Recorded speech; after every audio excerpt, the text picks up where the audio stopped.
Thank you, Secretary Kissinger, for those kind words. You know, the last time I saw Secretary Kissinger, he was calling security on Stephen Colbert for dancing into his office to a Daft Punk song.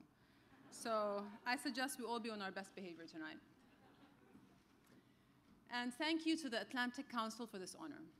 I'm touched and humbled by it.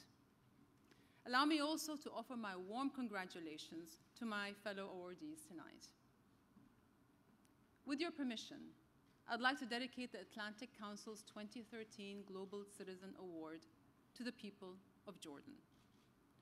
For it is from them who I've learned most about how to be a global citizen.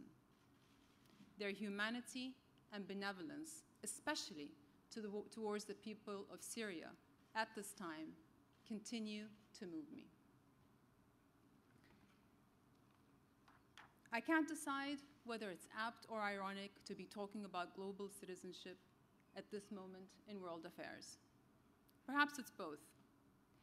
But with ever more violent rhetoric, mounting tensions, and human suffering in my part of the world, it's a good time to remind people of what it means to be a global citizen. To be a global citizen, we must first be local citizens, people who take part in the social and political life of our communities, who respect and value diversity, speak up against social injustice, and look after those most in need.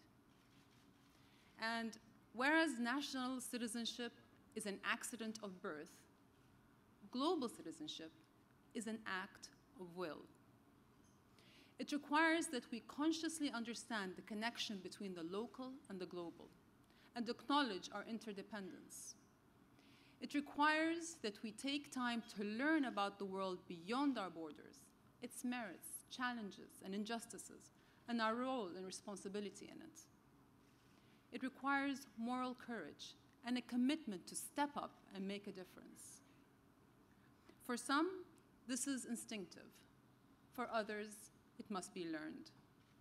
Either way, it relies upon a strong foundation of values to inform our choices and guide our decisions. Values such as tolerance, generosity, and forgiveness, compassion and service, respect and empathy.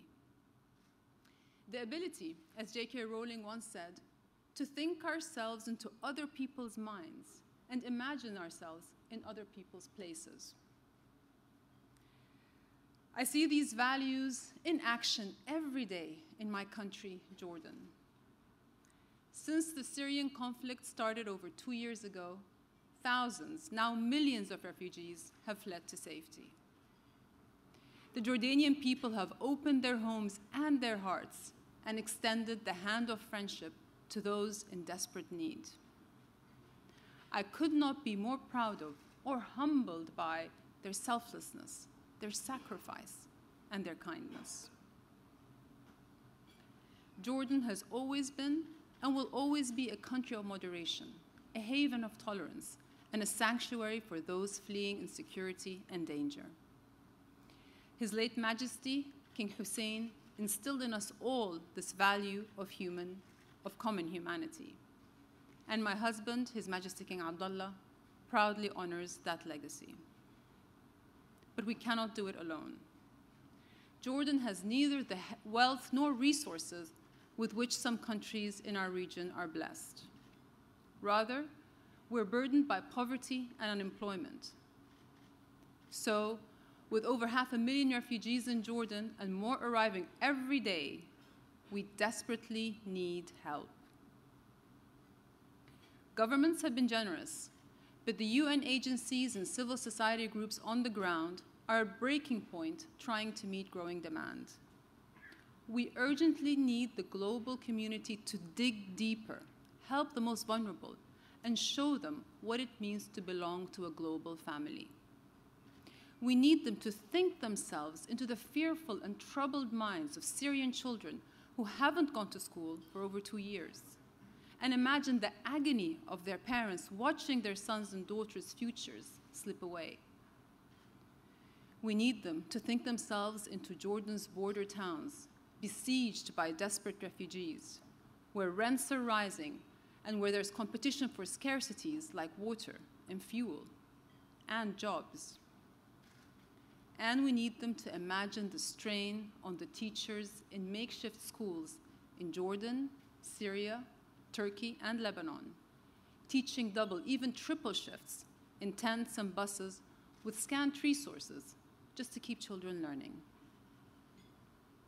And when the world does that, when they see those children as their own children, those parents as their own parents, those teachers as their own teachers, then we can rightly call ourselves a family, a community. But we're not there yet. The need for global citizenship action that accompanies empathy has never been greater, not only to meet today's challenges, but the looming crises of tomorrow in my region and beyond. To create a generation of global citizens, we must make education a priority. We must invest in it, train more teachers, build more classrooms, and increase access for the 57 million children out of school. Because global citizenship isn't an epithet, it's an ethos, and it's best learned holistically in schools. We know that educated children grow up to be better global citizens. Their families are healthier. They're more likely to contribute to their communities and countries. Their societies will be more equitable, their nations more stable and prosperous. That's why on the UN Secretary General's high-level panel on the post-2015 agenda, we recommend that education be at the heart of the new development targets. But we need your voice and your influence too.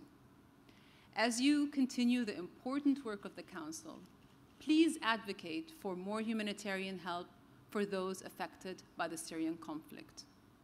Please lobby for investment in education, for it is in schools that the roots of citizenship are nurtured and where those labors blossom in voluntary work and school exchanges.